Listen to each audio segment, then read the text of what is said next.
Real boat or child's plaything? The controversy has raged through the years.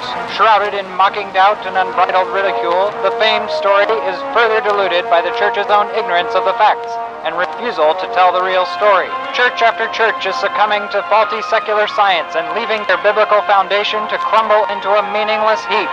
What can we do to stop this flood of apathy sweeping over the nation? What can we do indeed?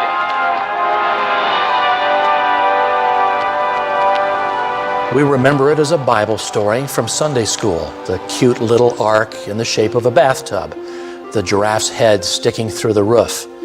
But as we look into God's Word, the Bible, the facts reveal a much different picture. The epic journey of Noah and his family was not just a bedtime story, but a real event involving a real boat. Hi, I'm Mark Loy. Join me, along with Ken Ham, Dr. John Whitcomb, and Tim Lovett, as we explore a fascinating account of faith and courage. Noah's Ark, thinking outside the box. The key problem that people have with a global flood is the ark. One of my pet peeves is opening up children's books and looking at a picture of Noah's Ark looking like an overloaded bathtub with giraffes sticking out the chimney about to sink at any moment. Genesis 6:15 says it black and white, 300 cubits long, 50 cubits wide, 30 cubits high. As soon as you see those dimensions, 300 by 50 by 30, you should be realizing that that story is very authentic.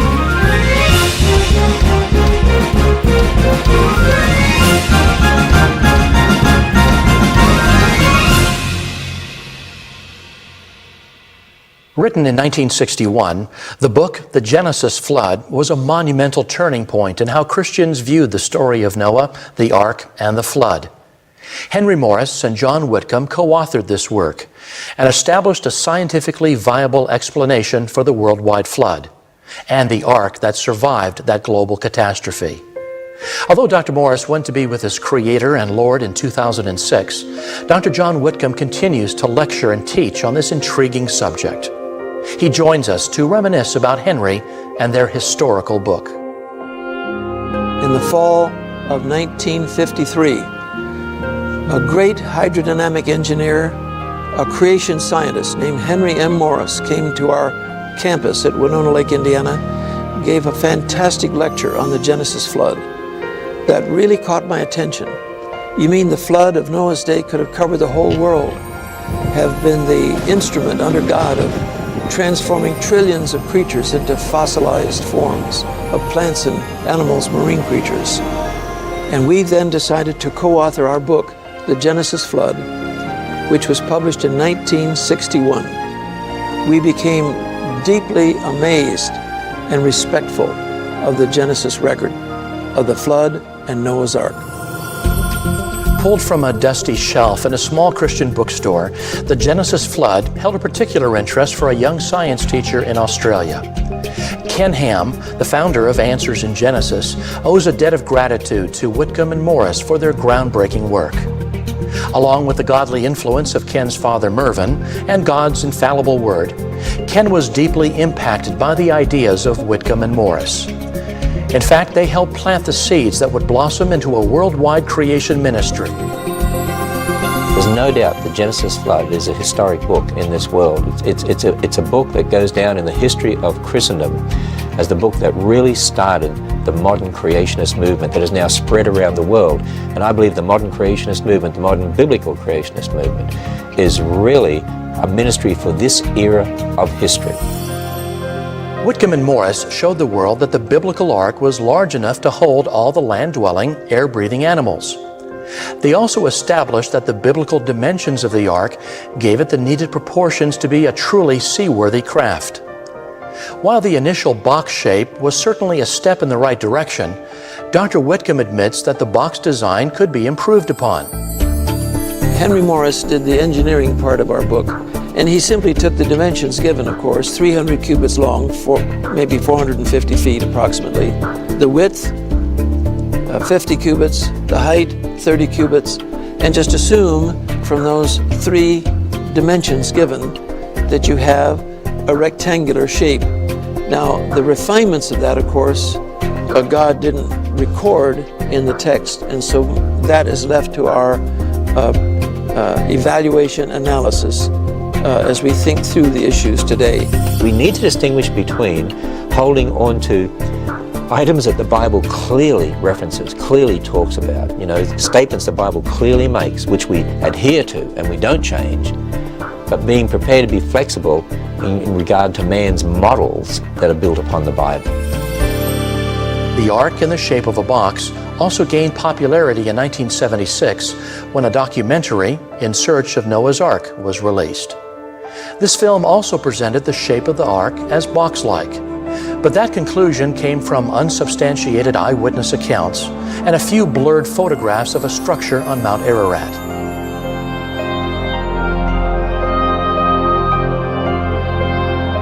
It's important to understand that there's no solid evidence to support the claim that Noah's Ark has been found, and that it was indeed box-shaped. I personally don't believe we've ever really found it. That doesn't bother me, friend, because Jesus said, "Blessed are those who have not seen and yet have believed." You don't have to find a piece of the ark to believe that it was there. Somewhere buried deep in those mountains. And if and when someday God shows it to us, we'll say, "Lord, we're amazed because the design of that gigantic thing that you put people into and air-breathing animals into is exactly what was needed for the catastrophism through which it passed, to deliver alive our human ancestors from whom all of us have since descended." Noah and his wife, along with Shem, Ham, and Japheth, and their wives, departed the ark and entered a whole new world. Imagine the exciting stories they passed down to their children and the generations that followed.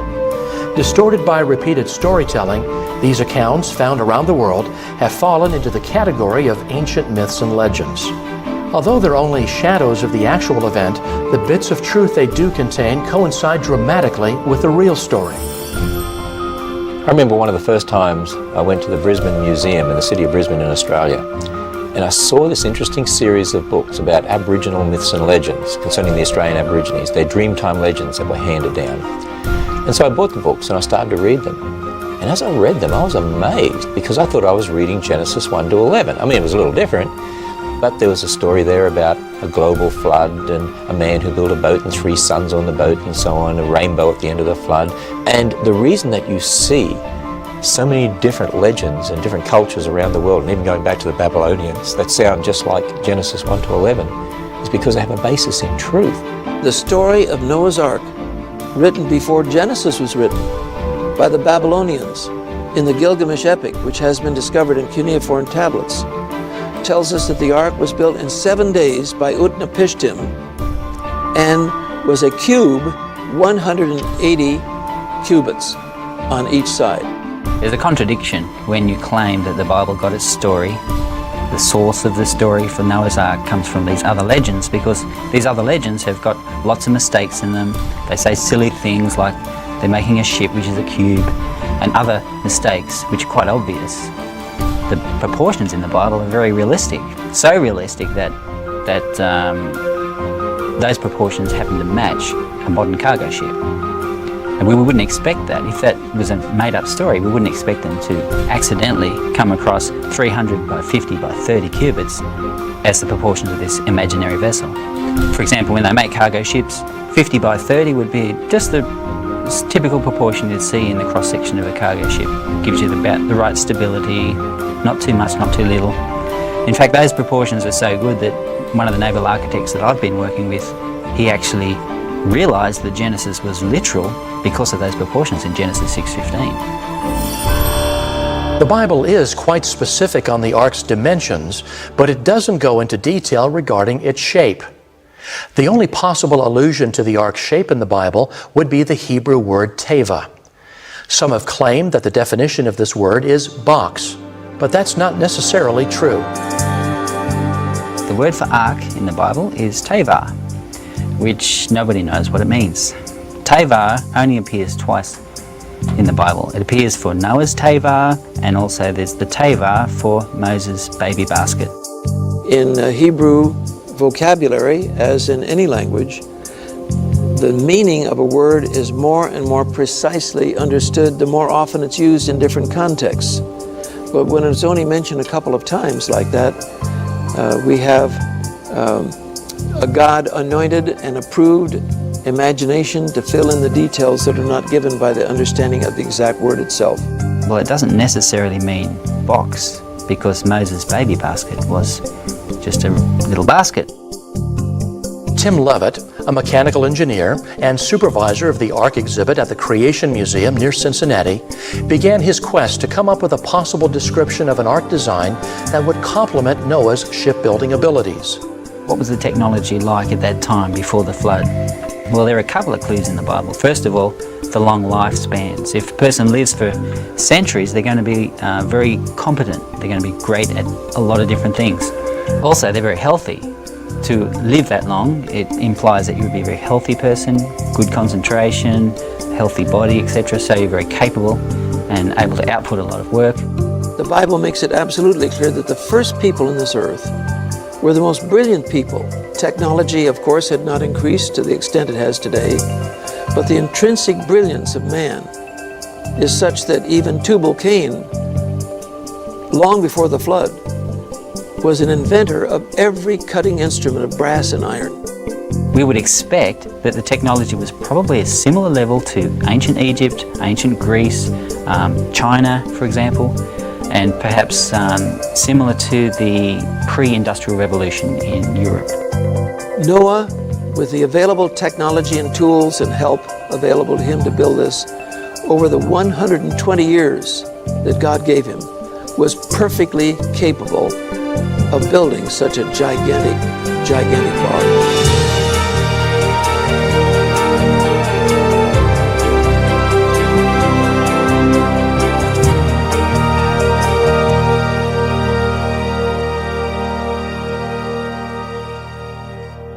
Working with two naval architects on the other side of the world, Tim quickly discovered that the familiar box shape would not fare so well at sea.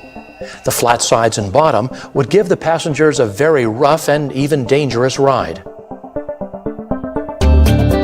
Tim built several 6-foot models for some open water testing. One of his models was built to the specifications of a PhD naval architect. The model turned and aligned with the wind, in contrast to the box-like boat that rocked sideways on the waves. He took this discovery and applied it to his proposed model of the ark. Was this a logical model based on information given in the book of Genesis? The first question is, what were the conditions like for Noah's Ark? Was it dead calm, or were there waves, wind, etc.? Well, there's a number of clues in the Bible. The first clue is that Noah had to build something that looked like a ship. It wasn't just any old shape, it looks very ship-like. That 300 by 50 by 30, that's a big clue. That looks like a ship. So we're expecting the water to act pretty normal. It's like the ocean because we're building something that looks like a ship. There's other clues as well. For example, in Genesis 8:1, God sent a wind, and wind creates waves. The Bible doesn't specify a wind-catching feature on the ark, but it does tell you a relatively long hull, and that is not exactly what you would expect. If you were just designing a vessel to float on the water, you wouldn't make it so long. It takes more work to build it long, it takes more wood, and it's more of a danger as it crosses over waves that it could break. What makes the most sense is the vessel was built for comfort as well as strength and capacity and seakeeping. So you have to balance all these factors together. In order to make it comfortable, you want that ark to be running through the waves, not side onto the waves, which it would fall into naturally. There's a number of ways to do that. All you need is any sort of wind obstruction on one end. It could be a sail, could be a building, could be a wooden fin. But I wanted something which was low maintenance. I didn't want sails that they had to look after. So if we just build a wooden fin to catch the wind on one end, and at the other end I wanted something that would catch in the water. And the usual way to do that is to have a thing called a skeg, which acts like a rudder at the back of a ship. Once Tim had completed his ark model, he noticed a remarkable resemblance to ancient ship designs. What I ended up with was something that looked familiar. It looked a little bit like the designs of ancient ships, such as the Greek triremes and more ancient ships. What I noticed on the ancient designs is they had high stems. And a lot of the very ancient ones had high stems on one end and an extended mysterious appendage on the other. Were the features in these ships leftover technology from Noah's Ark itself? We can't say for sure, but it's possible that the storm weathering design that Tim developed for his ark is seen on some of the earliest ships. Historians who've been studying ships have found these appendages at the back of ships. Now, some people have thought that they were prototypes of the Greek ramming bow, but this is at the back, not the front. This stern appendage is called a mystery if you don't know what it's for. But if you view it as part of a storm-keeping package in conjunction with a high stem at the other end, then it makes perfect sense. So maybe these ancient shipbuilders knew exactly what they were doing. Or maybe they were just copying features from Noah's Ark, which they'd seen their fathers and grandfathers do.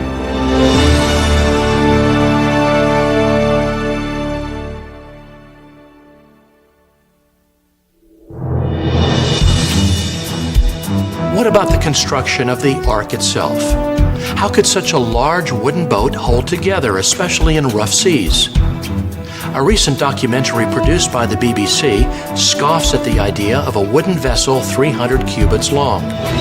According to Tom Vosmer, an expert on ancient boats, not even 19th century engineers could have built an ark that big out of wood alone. Even 19th century boats had steel frames inside wooden frames. The problem with a 450-foot boat made of wood is that the wood as a material cannot maintain the shape of the boat. And the boat would start to distort at sea, the seams would open up, and it would sink. It's a safe bet that a wooden ark that size would have sprung hundreds of leaks along the length of its huge hull and sank like a stone.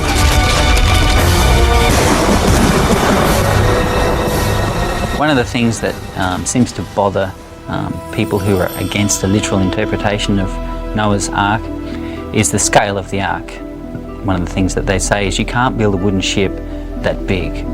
In the same breath, they would usually pick some ships from 100 years ago, maybe the 18th, 19th century sailing vessels, and say, well, they had trouble getting boats longer than 330 feet or so therefore it's impossible for ancient people to build Noah's Ark. An ingenious construction method seen in ancient shipbuilding that used edge-jointed planking puts the BBC's faulty claims to rest. In this exhibit of the ark under construction, we're treating the planking as exactly the same way as the Greeks did the planks. When Greeks built their ships, the large ships, they used to use multiple layers of planking. And they had this special trick where they had joints in between each plank.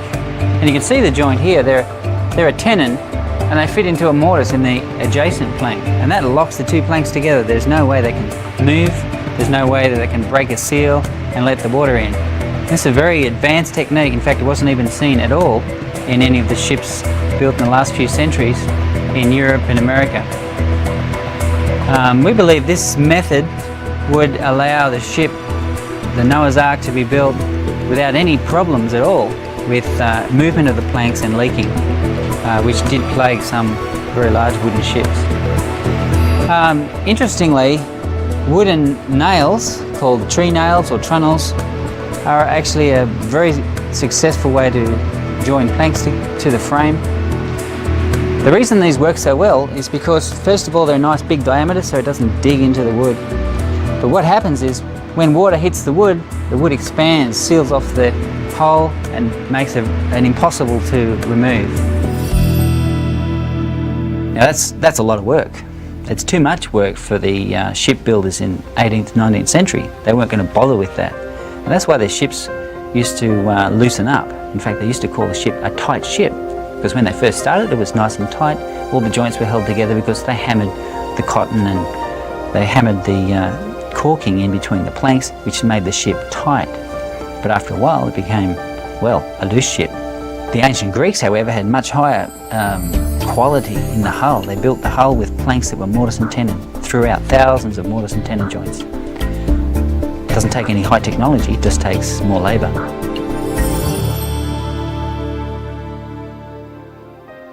I'm sure many people have heard of the phrase, thinking outside the box. When we're used to seeing something and someone changes it, for many of us, we just don't like change. And some of us rebel against that.